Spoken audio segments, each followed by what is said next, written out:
Welcome to my world, darlings, a place where beauty meets terror, where the shimmer of glamour hides a shadow of dread. Tonight, I ask you to join me in unraveling a tale of elegance, morbidity, and a touch of the macabre. I call it the Velvet Curse. Picture this: an unmarked boutique tucked away in a forgotten alley. The kind of shop you wouldn't stumble upon unless it wanted to be found. Its window pane gleams as if inviting you in, yet somehow it feels as though it's watching you instead. Inside this boutique is the object of our story, a crimson velvet gown so beautiful it almost defies existence. But beauty, as you'll soon learn, can be a most treacherous thing. Lila Grant, an ambitious fashion designer struggling to make her mark, was the one who found it. Her hands trembled as she traced the details of the fabric. Every pleat, every seam, every jewel studded into that gown. It was perfect. Many said it looked alive, as if it had been woven from nightmares and dreams simultaneously. Lila didn't question where it came from when she purchased it at a ridiculously low price. She saw only opportunity.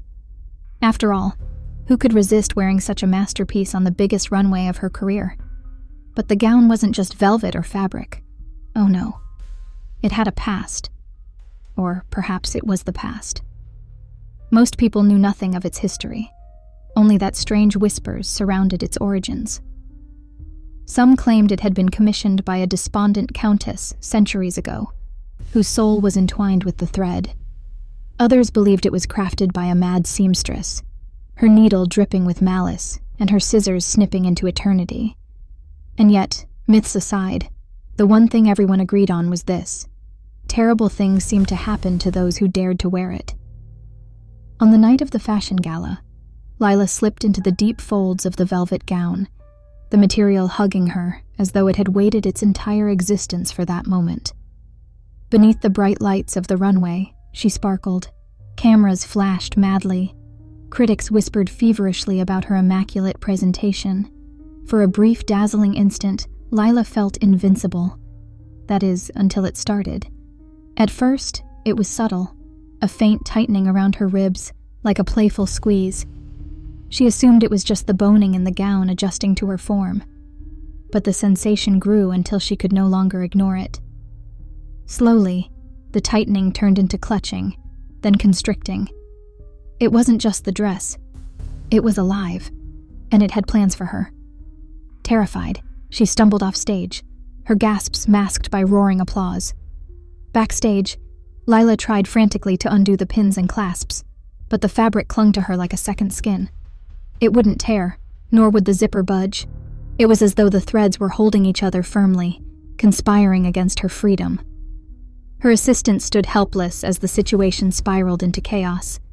One of them screamed as Lila scratched at the seams, desperate to free herself, while the gown's embrace grew ever tighter, every fold pressing deeper into her flesh. The audience, oblivious to her agony, chanted her name in celebration. They had no idea the spectacle wasn't a performance. It was real. They found her hours later in the shadows of the venue, alone under flickering bulbs. Except it wasn't entirely Lila. Her body was intact, technically, but her face and form had begun resembling the dress.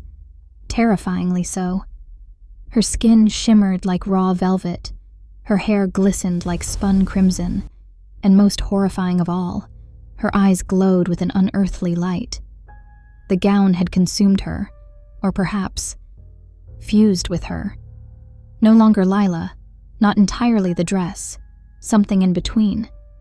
The garment disappeared shortly after. Some say it unraveled on its own, escaping into the wind to find its next victim. Others claim it still lies dormant, waiting for the right soul to try it on. One thing's clear, though. The allure of perfection comes at a sinister cost. The Velvet Curse is alive, and it's always craving more. I often wonder, dear viewers, how many beautiful things in this world bear a hidden poison. We gravitate to beauty almost instinctively. But what if that entity, that item, that irresistible shimmer, is looking right back at us, Hungry? Would you still crave it then? Or is the desire too powerful to resist? You might think you'd never fall for such a trap, but oh, darling, how easily we succumb to allure. So, my lovely souls, next time you gaze longingly at a piece of beauty, remember this: perfection always demands a price. It's just a question of whether or not you're willing to pay it. Sleep well tonight, if you can. And remember, be cautious of what you wear. Some things fit too perfectly to be trusted. Until next time, this is Violet Nocturne, bringing you another echo of the dark. Sweet nightmares.